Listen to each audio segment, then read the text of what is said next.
Alhamdulillahilladzi hadana lihada wa ma kunna linahtadiya laula an hadana Allah. Subhanaka la ilma lana illa ma 'allamtana innaka antal alimul hakim.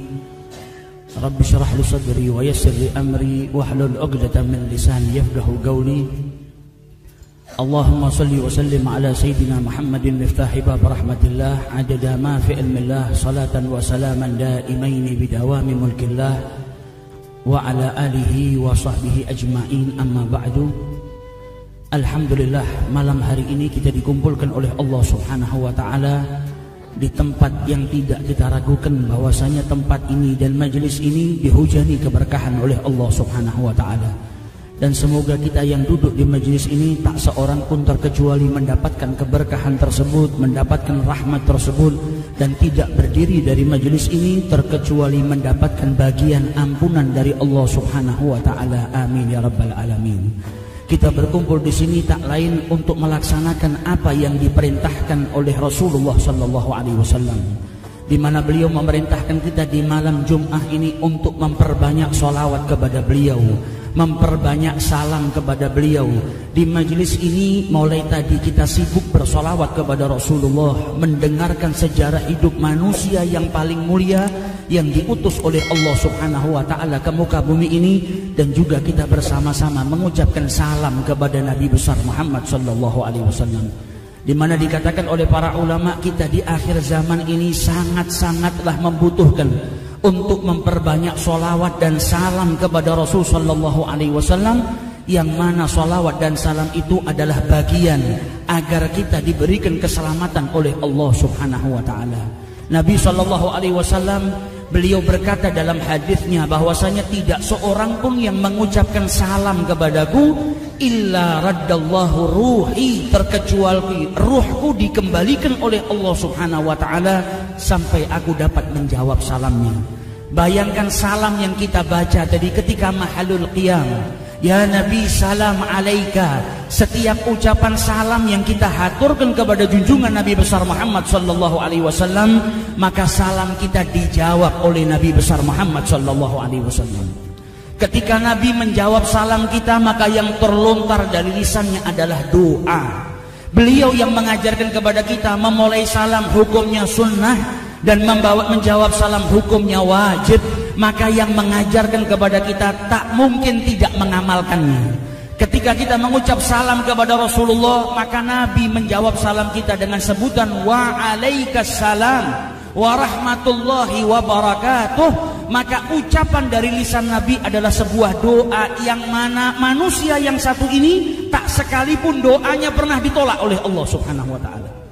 Saat kita mengucap ya Nabi salam alaika, maka dijawab oleh Rasulullah wa alaikassalam.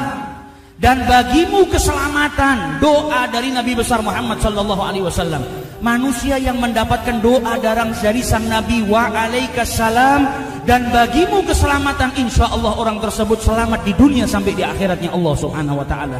Dan jikalau Nabi mendoakan dengan warahmatullah dan semoga Allah merahmatimu, maka kita insya Allah mendapat rahmat Allah subhanahu wa ta'ala di dunia sampai di akhiratnya Allah subhanahu wa ta'ala. Dan jikalau Nabi melanjutkannya dengan wabarakatuh dan semoga Allah subhanahu wa ta'ala melimpahkan keberkahannya kepadamu, maka insya Allah kehidupan kita diberkahi oleh Allah, keluarga kita diberkahi oleh Allah, anak-anak kita diberkahi oleh Allah, pekerjaan kita diberkahi oleh Allah.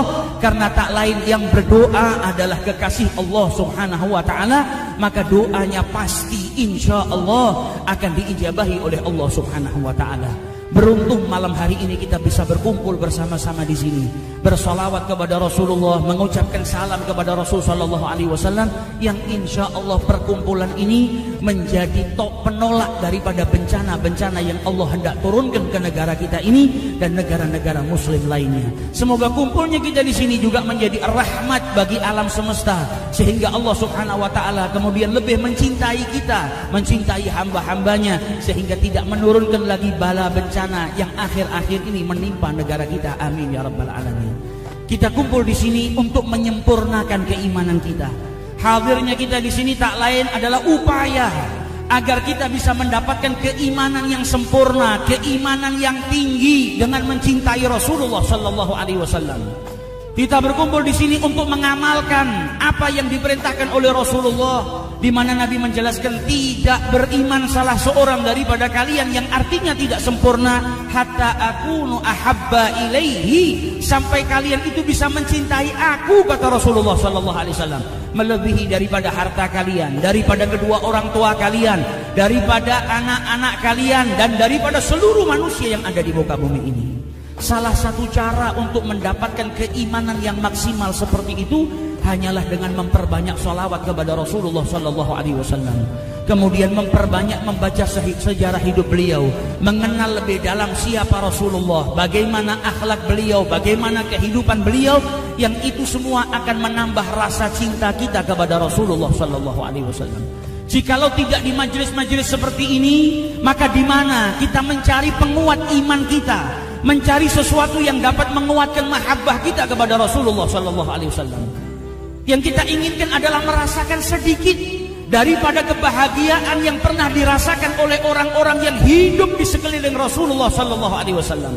Hadirnya kita di sini ingin mendapatkan sedikit kebahagiaan yang mereka dapatkan, ingin mencintai Rasulullah sebagaimana cinta mereka kepada Rasulullah sallallahu alaihi wasallam.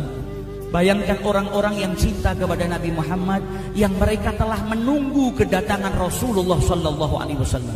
Ketika beliau hijrah dari Mekah ke Madinah, mereka sebelumnya tidak pernah terbayang manusia yang paling mulia di muka bumi ini, kekasihnya Allah, suatu saat akan dipindahkan oleh Allah dari kota kelahirannya yang paling ia cintai, yaitu Mekah Al-Mukarramah, ke negara mereka atau desa mereka, Madinah Al-Munawwarah. Ketika sang Nabi keluar dari rumahnya, perjalanan jauh yang beliau lalui dan beliau singgah di dalam gua, orang-orang Madinah setiap hari telah menunggu kedatangan Rasulullah sallallahu alaihi wasallam.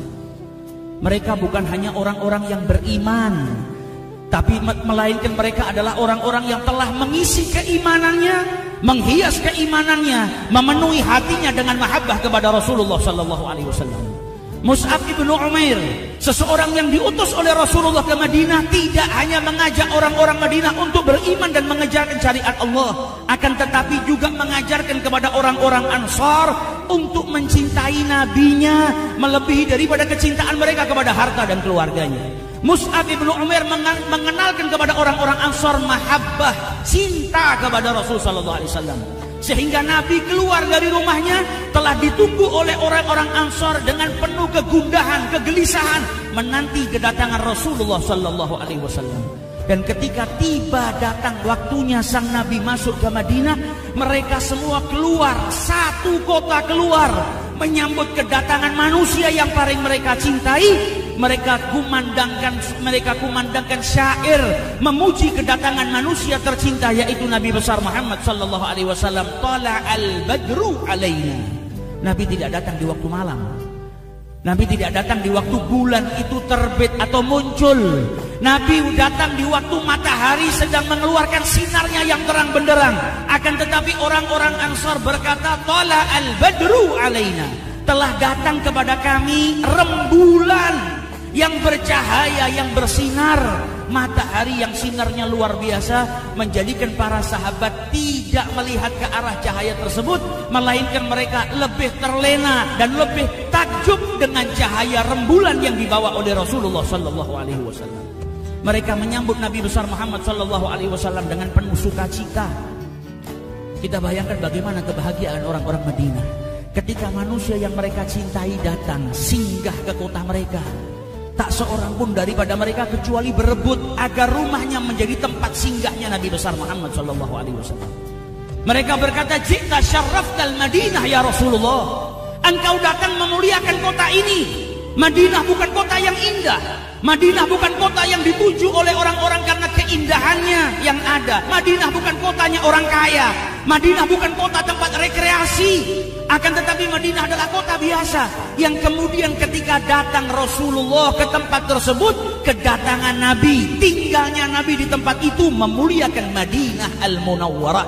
Desa yang tadinya tak didatangi oleh seorang pun kecuali peniaga, hanya membeli kurma-kurma daripada hasil panennya orang-orang Yathrib, maka berubah menjadi negara yang mulia, negara yang dicintai oleh Allah Subhanahu wa ta'ala dan Rasulnya, negara yang sampai detik ini sudah 1400 tahun lamanya tidak ada tetamu atau manusia sebanyak negara itu dikunjungi oleh para pecinta-pecinta Rasulullah SAW. Datangnya Nabi menjadikan negara itu pusat kedatangan manusia. Setiap hari kita dapatkan orang berlalu lalang masuk ke Madinah Rasulullah untuk berziarah ke sang kekasih, yaitu Nabi besar Muhammad SAW. Ia datang memuliakan tempat tersebut. Ia datang menjadikan Madinah Al-Munawwarah mulia, mendapatkan kemuliaan daripada Allah Subhanahu wa taala. Kita ingin merasakan kecintaan sebagaimana orang-orang Ansar mencintai Rasulullah. Kita di sini berusaha untuk menguatkan keimanan kita, menyempurnakan keimanan kita sehingga kita bisa berubah menjadi manusia yang tadinya mencintai dirinya sendiri melebihi Rasulullah, yang tadinya mencintai keluarganya melebihi Rasulullah, yang tadinya mencintai hartanya melebihi daripada Rasulullah, menjadi orang yang bisa sempurna dalam mencintai Rasulullah. Kita ingin menjadi Umar bin Khattab. Bukan suatu hal yang mustahil, karena orang-orang yang hidup di sekeliling Nabi dahulu juga tidak mencintai Rasulullah secara sempurna. Bahkan Sayyidina Umar ketika mengatakan, aku mencintai diriku melebihi daripada engkau ya Rasulullah, maka Nabi mengingatkan, la yu'min ahadukum, tidak beriman, tidak sempurna keimanan salah seorang daripada kalian sebelum ia bisa mencintai aku melebihi daripada apapun. Maka Sayyidina Umar pun terus mencintai Rasulullah, berusaha untuk menempatkan kecintaannya kepada Rasulullah melebihi daripada apapun, sampai akhirnya ia mendatangi Rasulullah dan berkata, ya Rasulullah, tidak ada yang lebih aku cintai daripada engkau ya Rasulullah. Engkau lebih kucintai daripada hartaku, keluargaku, anak-anakku. Maka Rasulullah SAW berkata, al-ana ya Umar, sekarang wahai Umar, engkau telah masuk dalam kategori seseorang yang menyempurnakan imannya. Engkau telah berjuang dan mendapatkan kemuliaan itu daripada Allah Subhanahu wa taala. Kita di sini orang-orang yang mungkin mencintai keluarga melebihi daripada Rasulullah, mencintai harta melebihi daripada Rasulullah. Hadirnya kita di sini adalah upaya agar mendapatkan cinta yang membuat Umar bin Khattab ketika sudah menaklukkan negara-negara, mendapatkan kemerdekaan yang luar biasa, mendapatkan kemuliaan dari Allah, namun tetap makan dengan satu biji kurma dan roti yang kering yang hanya dihangatkan dengan air hangat dan dihaluskan dengan minyak, sehingga putrinya Hafsah berkata, wahai ayahku, engkau ini telah mendapatkan kemuliaan daripada Allah, dunia dibukakan kepadamu, kenapa engkau hanya makan makanan yang seperti ini? Maka apa jawab Umar bin Khattab? Aku tidak akan makan kecuali dengan makanan yang dimakan oleh Rasulullah dan makanan yang dimakan oleh sahabatku Abu Bakar As-Siddiq. Dalam riwayat yang lain, beliau dijamu oleh salah seorang sahabat dengan makanan yang sangat lezat. Di hadapannya hidangan yang beraneka macam. Namun ketika hidangan itu disuguhkan kepada Umar bin Khattab, beliau malah menangis. Beliau berkata, engkau mengingatkan aku kepada Rasulullah, kepada Abu Bakar As-Siddiq, yang mana keduanya tidak pernah merasa kenyang kecuali bi khubsin min sya'ir, kecuali hanya dengan sepotong roti yang terbuat dari tepung. Cinta yang menjadikan Umar ibn Khattab seperti itu. Cinta yang menjadikan ia dikatakan oleh Rasulullah, idza salaka Umar salaka syaitana fajjan akhar. Kalau Umar berjalan di satu jalur, maka setan mencari jalur lainnya karena tidak berani berada di jalurnya Sayyidina Umar bin Khattab. Kenapa bisa demikian? Karena hatinya dipenuhi kepada mahabbah kepada Allah dan mahabbah kepada junjungan Nabi besar Muhammad SAW. Kita lihat orang-orang yang ada di sekeliling Rasulullah, mereka berjuang untuk cinta dan mereka mendapatkan derajat tersebut. Mus'ab ibn Umair, orang yang hidup bergelimang harta, ia tinggalkan hartanya. Ibunya mengancam, tidak mau makan dan akan meletakkan dirinya di bawah terik matahari. Kecuali Mus'ab ibn Umair mau kembali ke ajaran nenek moyangnya, maka Mus'ab tidak mempedulikan apapun ancaman yang datang daripada ibunya. Ia tetap berjuang untuk mencintai Rasulullah dan mengikuti Rasulullah Sallallahu Alaihi Wasallam. Abu Bakar Siddiq yang kita tahu mengorbankan jiwanya, raganya, keluarganya, hartanya untuk Nabi besar Muhammad Sallallahu Alaihi Wasallam, itu semua nggak bisa mereka lakukan kecuali atas dasar cinta, mahabbah yang menjadikan mereka orang-orang yang mulia dan mendapatkan kemuliaan daripada Allah Subhanahu Wa Taala. Sayyidina Utsman ibn Affan ketika memakai pakaian dan pakaiannya diangkat sedikit daripada kakinya, maka para sahabat bertanya, "Alla ansalta ya Utsman? Apakah engkau tidak mau menurunkan sedikit pakaianmu?" Maka apa jawab Utsman ibn Affan? Manusia yang di hatinya terdapat kecintaan kepada Rasulullah, hakadza kana yalbasu Rasulullah. Seperti inilah Rasulullah Sallallahu Alaihi Wasallam memakai pakaiannya. Mereka tidak berbuat apapun terkecuali karena Rasulullah dan mengikuti Rasulullah Sallallahu Alaihi Wasallam. Sayyidina Ali bin Abi Thalib ketika naik ke tunggangannya, maka beliau membaca doa safar, doa naik ke atas tunggangan. Subhanalladzi sakharana hadza, sampai doa itu selesai kemudian beliau tersenyum. Tanpa sebab beliau tersenyum. Ditanya oleh para sahabat, mengapa engkau tersenyum wahai Ali? Maka dijelaskan oleh Sayyidina Ali, ketika Rasulullah membaca doa ketika naik ke tunggangannya, maka setelah berdoa beliau tersenyum. Maka kita dapatkan para ulama yang mengumpulkan doa-doa Rasulullah ketika kita baca doa al-marqub, doa seseorang yang naik ke tunggangan.